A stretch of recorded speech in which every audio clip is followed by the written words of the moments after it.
Nous avons déjà eu l'occasion de nous interroger sur la façon de parler de sexualité avec son ado à l'occasion d'un épisode précédent de Parents, tout va bien.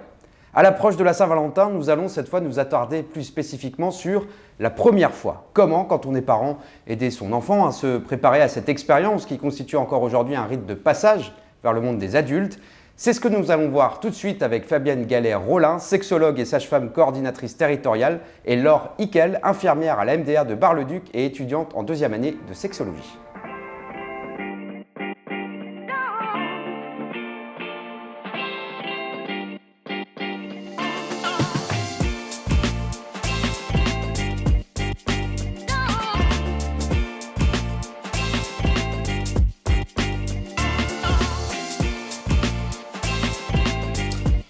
Bonjour et bienvenue dans un nouvel épisode de Parents, tout va bien. Nous allons nous intéresser donc à la première fois des adolescents. Je me tourne vers vous, Fabienne, pour une première question assez générale.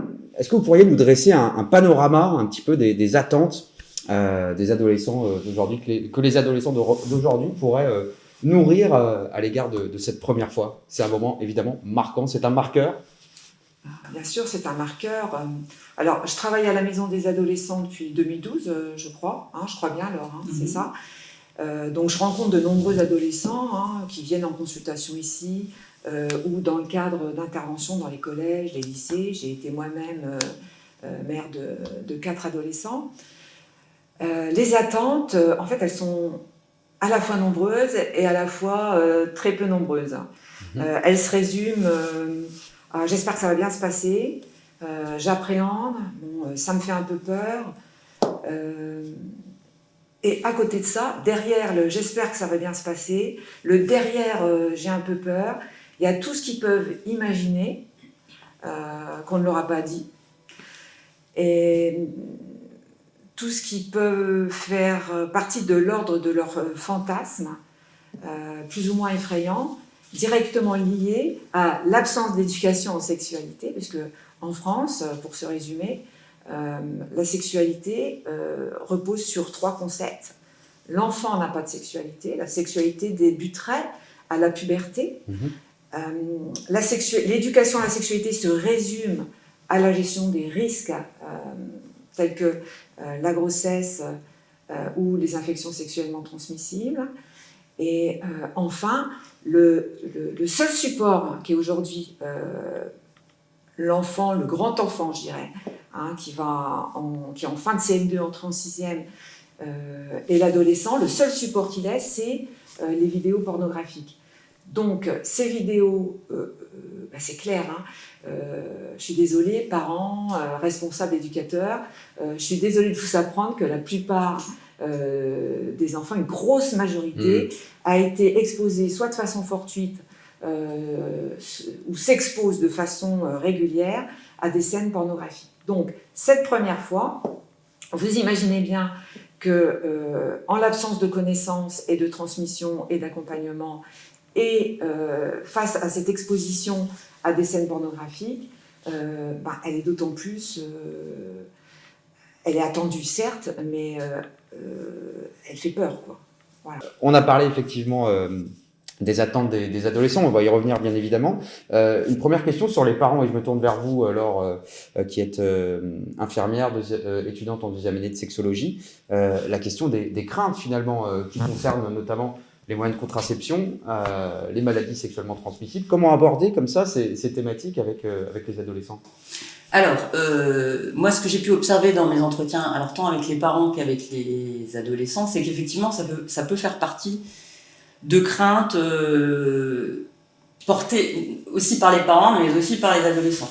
Cependant, je pense qu'il faut rassurer les parents. Cette éducation-là, alors en lien avec les risques des transmissions des IST et les risques de grossesse, sont des choses qui sont abordées au programme scolaire. Il existe aussi des structures qui sont facilement accessibles, comme le planning familial, le CEGID. Donc, je trouve que c'est quand même c'est pas la priorité en fait. C'est pas sur ces questions-là en fait qu'il faudrait avoir des inquiétudes. En fait. Les ados ont déjà des éléments, quoi. Voilà. On a tout ce qu'il faut pour répondre à ces préoccupations-là. C'est ce que je disais précédemment, c'est ce que j'essayais d'expliquer précédemment.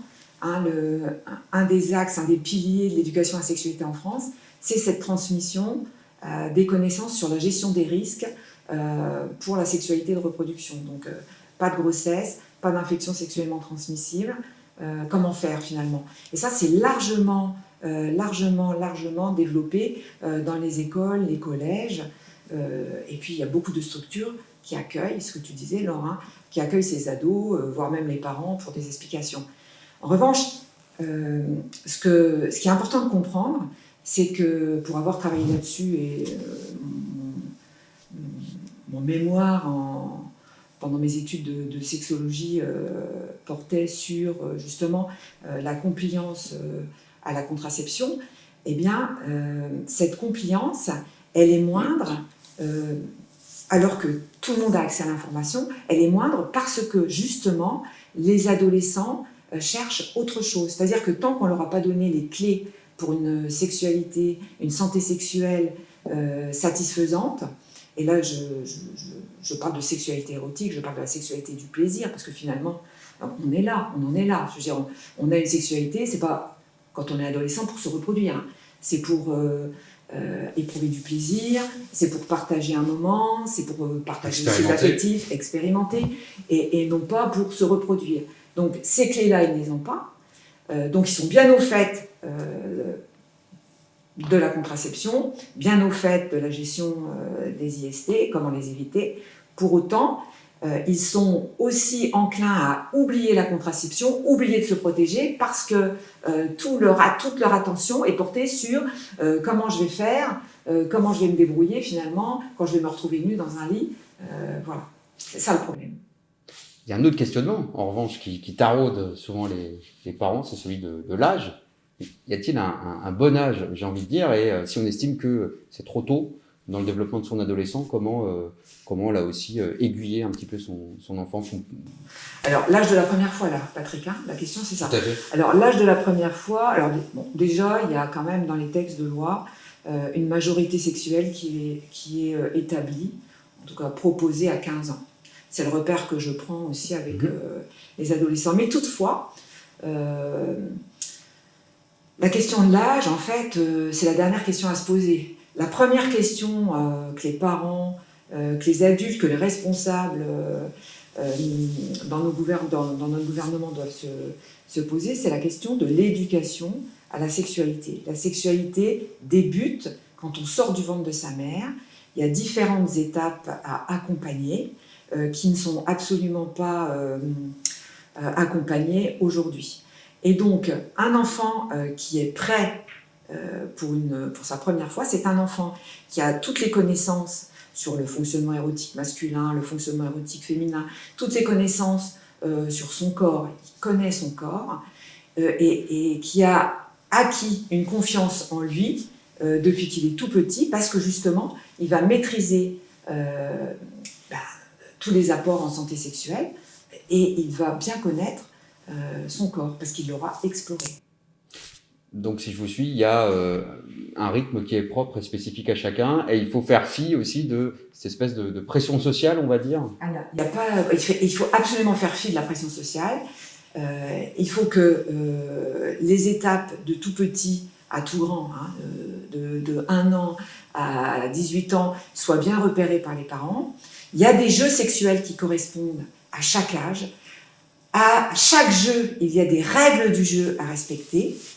Et petit à petit, l'enfant qui devient adolescent, comme il se sera développé en fonction de sa maturité, sera à même de décider, et il aura toutes les connaissances pour le faire, et il connaîtra bien son corps, puisqu'il aura joué depuis tout petit il en aura fait connaissance avec l'aide de ses parents, et puis après par lui-même, puis après avec d'autres, et il connaîtra bien toutes les règles du jeu, et il sera à même de décider pour quand, à quelle date cette première fois. Donc, être prêt dans sa tête, être prêt dans son cœur. Alors, pas forcément être amoureux, ça ne veut pas dire ça, mais en tout cas avoir confiance en soi, confiance en l'autre, et bien connaître son corps. Fabienne parle de l'autre, c'est le partenaire. Ça peut créer aussi des inquiétudes dans l'esprit des parents par rapport à l'identité du partenaire. Est-ce le bon partenaire finalement au fond? Quel discours tenir à des parents qui s'interrogeraient sur ce point-là? Alors, moi, ce que je proposerais aux parents déjà, c'est d'essayer de ne pas être trop intrusif. Et puis quelque part, dans cette question, on sent un petit peu de jugement aussi.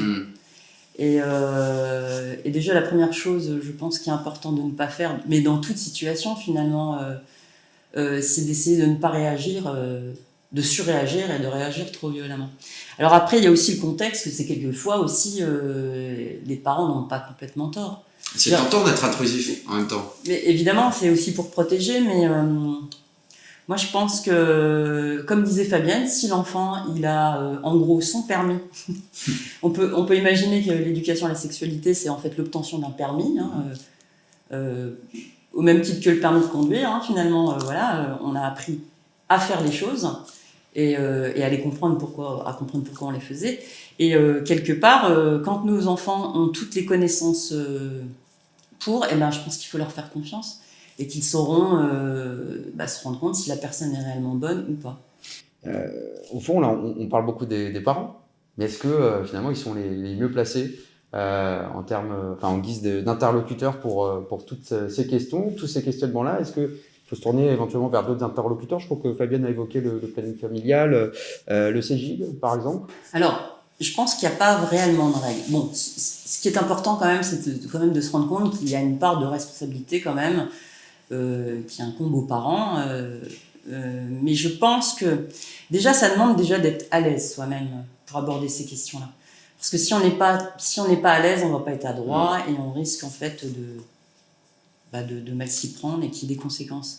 Donc déjà, ce qu'il faut savoir, c'est qu'il y a toujours du relais.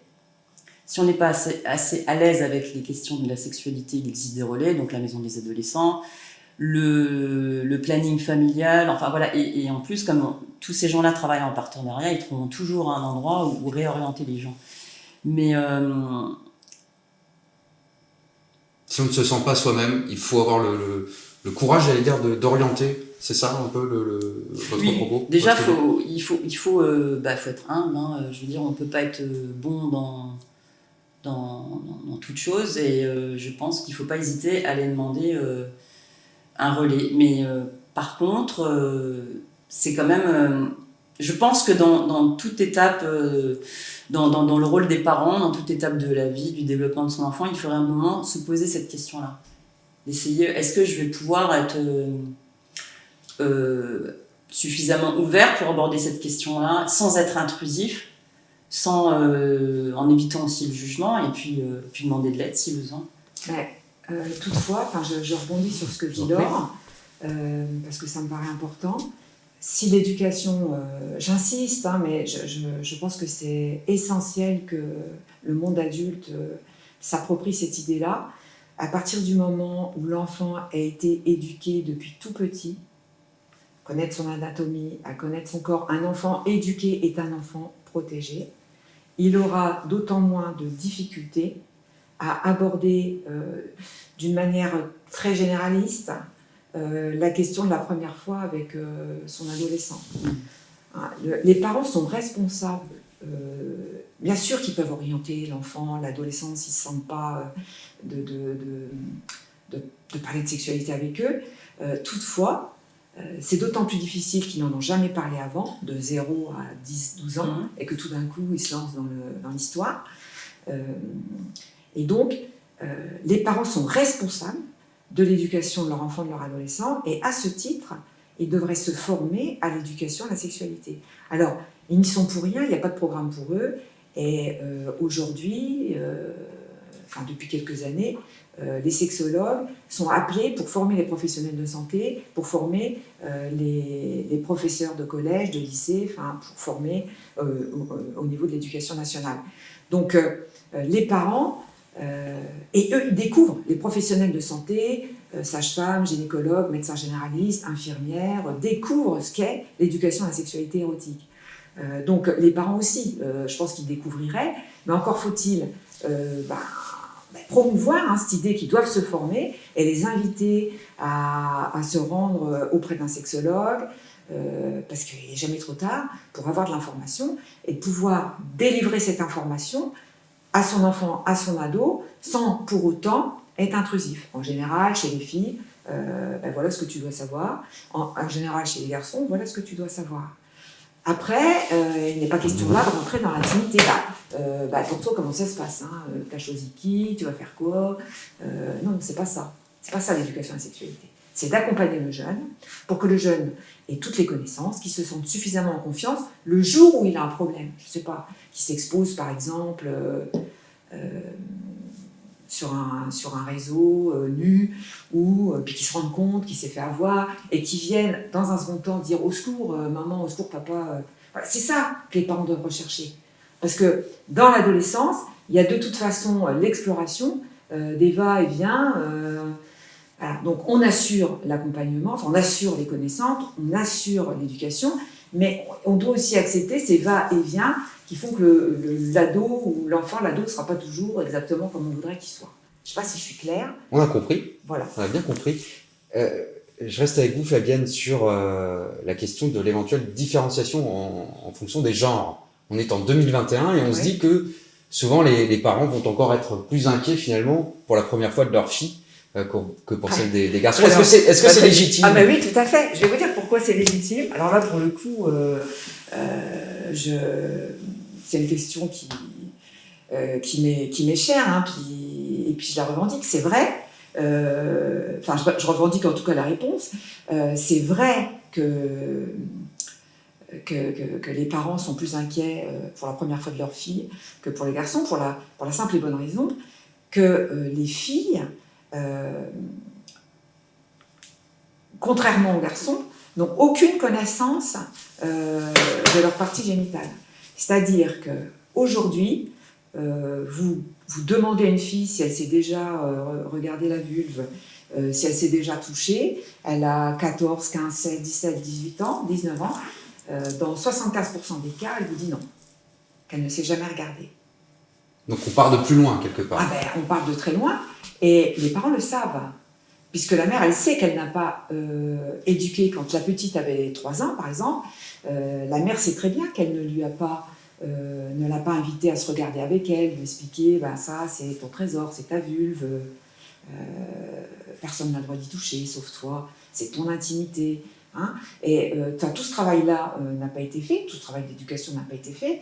Donc effectivement, on a élevé les filles comme des princesses, Cendrillon, Blanche-Neige, dans les contes de fées. Voilà. Le prince charmant viendra. Ouais. Donc la fille, elle arrive à la puberté, ou elle arrive à 15 ans, ou à 17 ans, quand elle décide de sa première fois, elle ne connaît pas son corps. D'accord ? Elle n'a jamais eu d'orgasme, le plus souvent.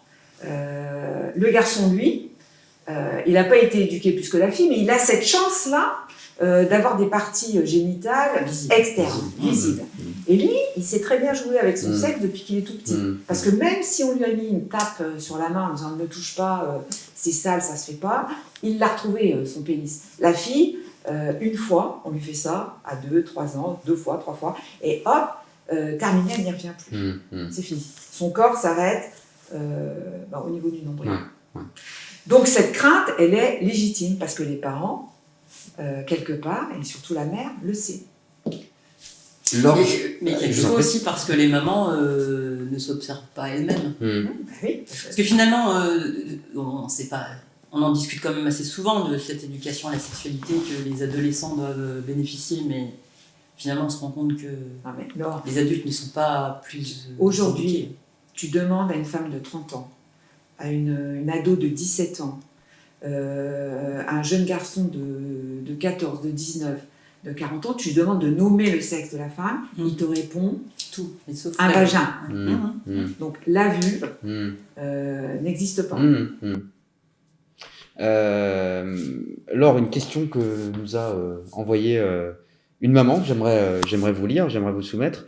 Je la cite: « Je m'inquiète car j'ai peur que mon fils ne soit pas suffisamment attentif avec sa copine. Elle s'inquiète donc pour la partenaire de son fils plus que pour son fils lui-même finalement. » Qu'est-ce que vous auriez envie de répondre à cette maman ? Bah moi, je la trouve intéressante parce que je me dis que pour penser ça finalement, d'avoir ces craintes-là vis-à-vis de son fils,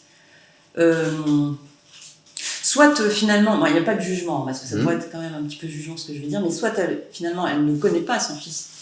Voilà, s'il a eu cette éducation, bon, après elle le sait, ou il l'a eu ou il ne l'a pas eu, mais finalement, je veux dire, elle connaît son fils, elle connaît peut-être aussi sa façon de se comporter, et peut-être qu'elle a des craintes, peut-être à juste titre, et puis aussi on peut se poser une question par rapport à sa propre vie à elle, peut-être comment, quelle relation elle a eu avec les hommes, quelle relation elle a eu aussi avec son mari.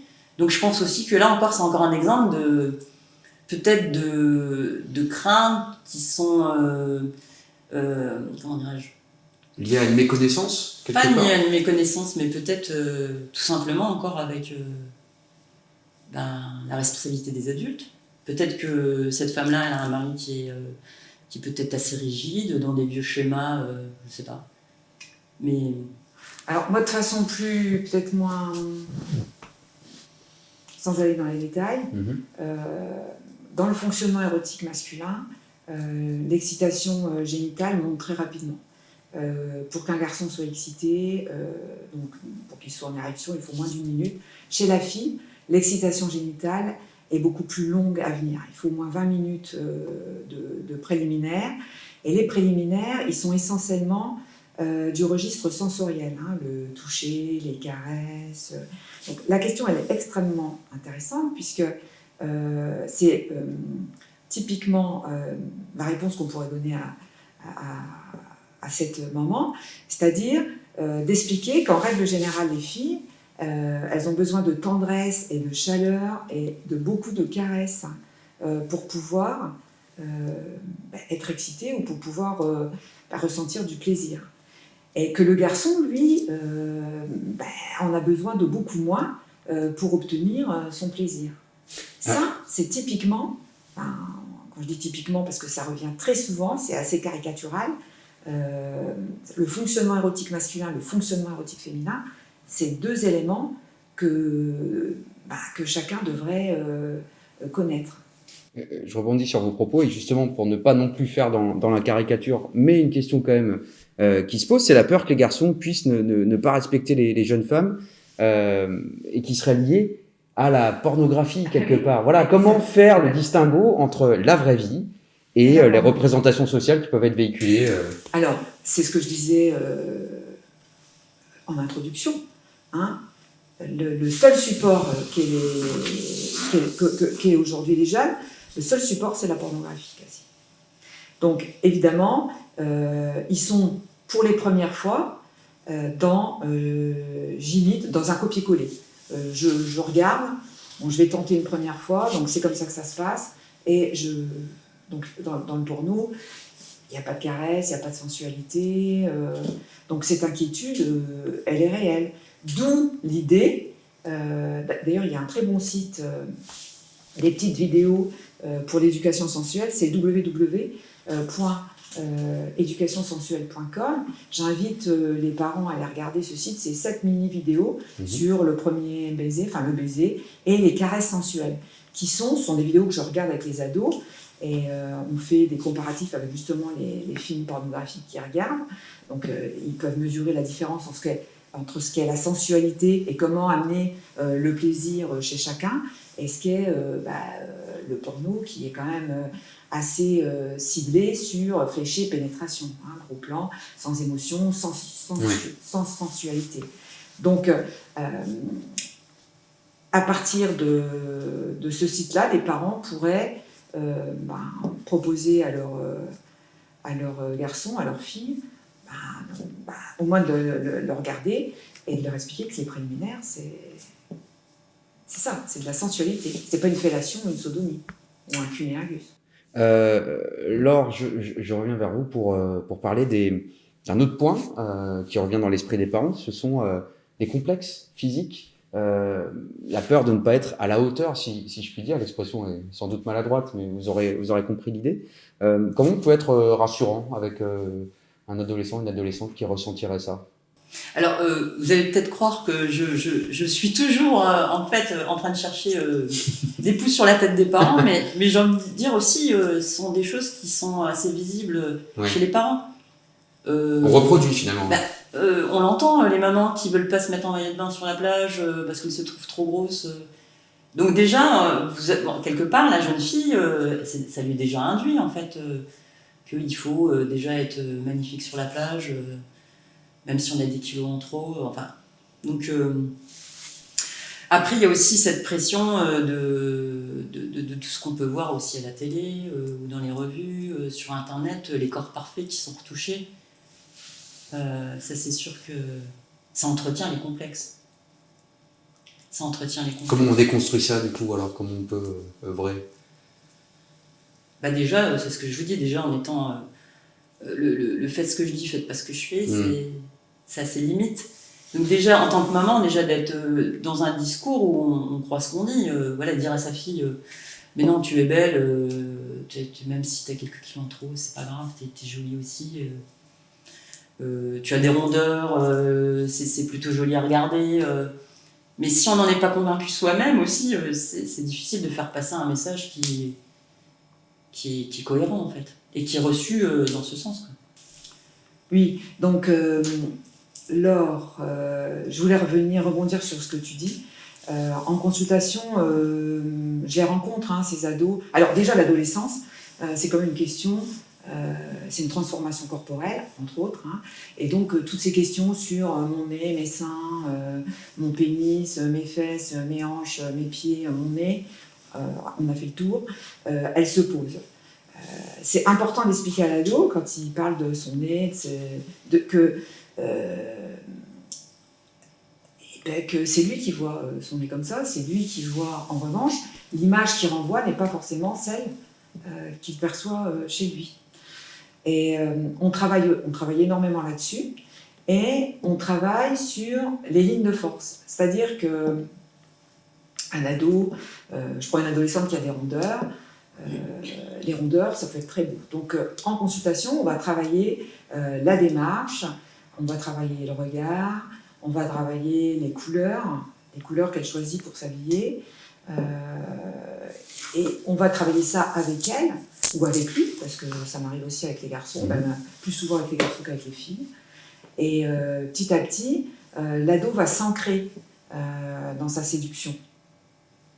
Alors, une séduction externe, par l'habillage, et une séduction interne par le sourire, le charme qu'il va dégager. On va travailler tout ça, ces éléments-là, pour qu'il prenne confiance davantage en lui.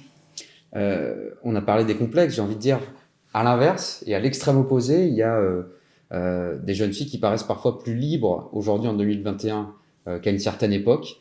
Mais être trop libéré, ça peut avoir aussi des conséquences sur la réputation, sur la confiance en soi.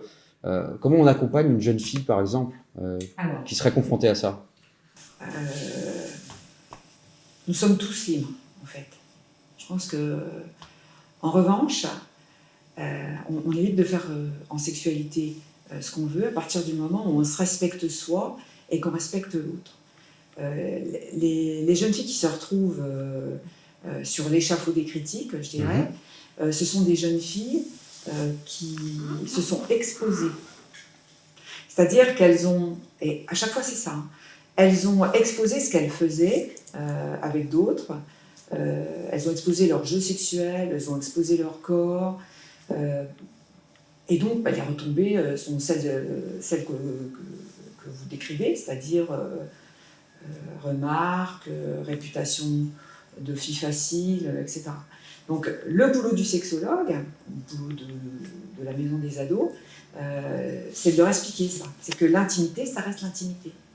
On n'a pas à exposer son intimité. On fait ce qu'on veut. On peut avoir 3 partenaires par semaine, à partir du moment où on le fait dans le respect de soi et le respect de l'autre, et que on s'assure que son intimité n'est pas exposée. Donc ça veut dire qu'on a choisi un partenaire en qui on a confiance, je reprends, confiance en soi, confiance en l'autre, et puis avec qui on apprécie de jouer sans pour autant se sentir malmené. Laure, pour revenir sur la première fois en tant que telle, j'ai envie de dire, il peut arriver que ça se passe pas très bien, qu'on soit déçu, qu'on soit frustré. Comment on gère cet aspect-là en tant que parent? Bah déjà, si on a connaissance que...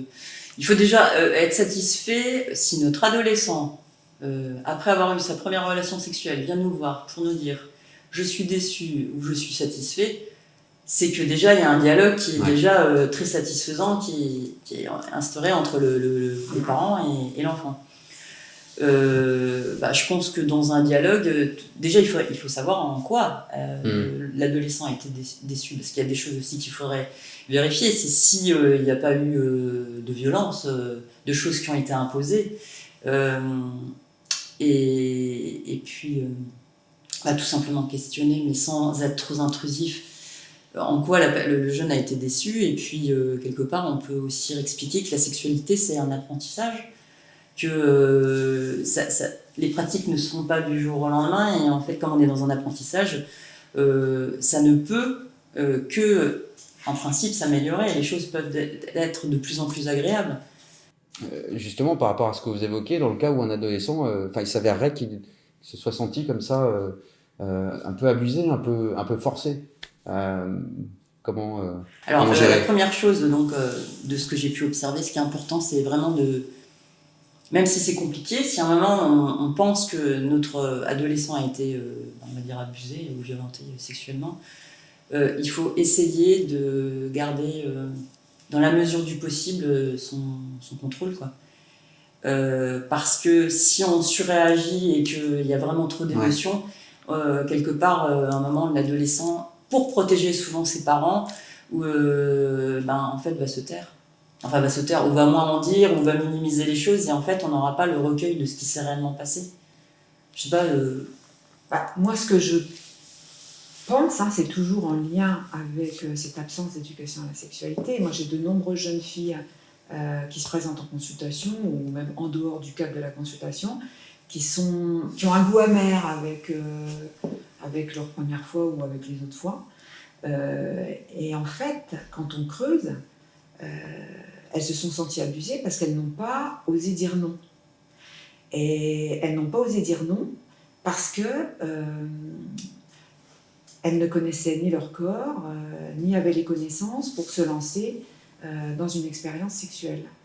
Et donc, quand on ne connaît pas son corps, quand on n'est pas ancré dans sa sexualité, quand on n'a pas été éduqué, et puis qu'on se retrouve comme ça au milieu d'une soirée, embrassé puis enlevé dans une chambre, on y allait en pleine, pas en pleine connaissance de cause, mais en tout cas en se doutant bien qu'il allait se passer quelque chose, mais tout en redoutant ce moment, mais tout en ne sachant pas exactement ce qui allait se passer. Et en appréciant les premières sensations. Et en appréciant aussi de ces premières sensations, sans vouloir pour autant aller plus loin. Mais je vous coupe pardon, mais ça questionne sur le consentement, quoi. Alors, ça questionne surtout le consentement, c'est clair. Il n'y a pas d'éducation au consentement, donc on pourrait faire une séance de 30 minutes sur le consentement verbal et non verbal, le consentement corporel. Les règles du jeu ne sont pas intégrées, du jeu sexuel ne sont pas intégrées, ni chez les filles ni chez les garçons. Et cette jeune fille-là qui se sent abusée, très souvent il n'y a pas eu de violence physique. Le garçon n'a pas compris qu'elle ne voulait pas, parce qu'elle n'a pas dit non. Et elle n'a pas dit non parce qu'elle n'a pas osé dire non, elle était un peu sidérée. Lui, il s'en est pas aperçu. Et du coup, le jeu sexuel se déroule et la jeune fille a un goût amer par la suite, parce qu'elle n'était pas en phase avec ce qui s'est passé. Et puis aussi, on se rend compte que quelquefois, on n'apprend pas, que ce soit garçon ou fille, à distinguer les signes de communication non verbale, en fait, de je donne mon accord ou je ne le donne pas. On peut effectivement ne pas dire oui ou ne pas dire non, ça ne veut pas dire forcément qu'on est d'accord.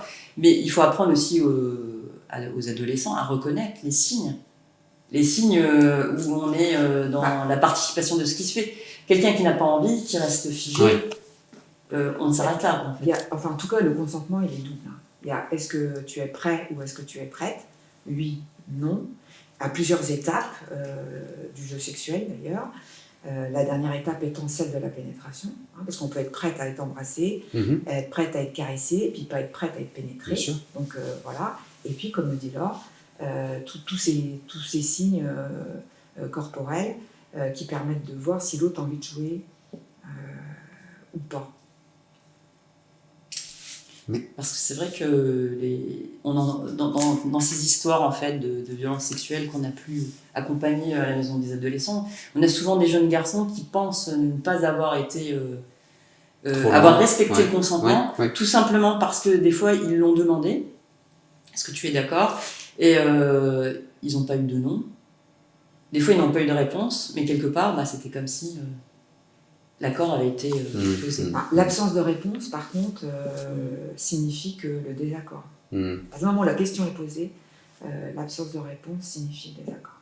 Moi, je voudrais revenir juste un instant, parce que c'est très important, sur la question de l'ado qui viendrait dire qu'il est un peu déçu ou pas satisfait de sa première expérience sexuelle. Donc, Laure dit bien que ça témoigne d'un accompagnement déjà, enfin d'une confiance en tout cas dans le parent qui est bien là, et ça c'est super.